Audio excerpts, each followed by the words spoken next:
Tingin mo ba, Desa, nag-increase ang value mo na kasi nagka-boyfriend ka na para bang, marketable pala ako or ay Yes. attractive. May ganun ka bang naging feeling?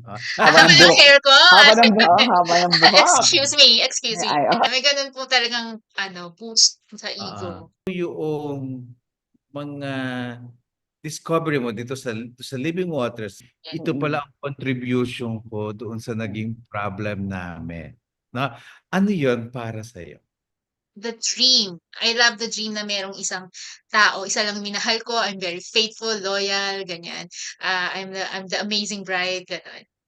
I didn't really see, parang nasa 70-30. Mas mahal ko yung, ay hindi ba, mga 60-40. Mas mahal ko yung dream.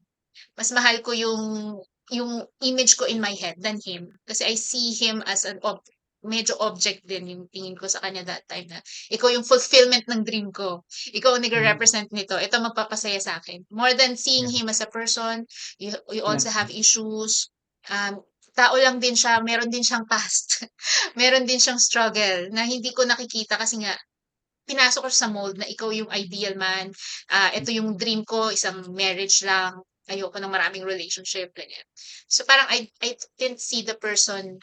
I see him pero hindi ganun love, hindi Yeah. ganun love that he deserved.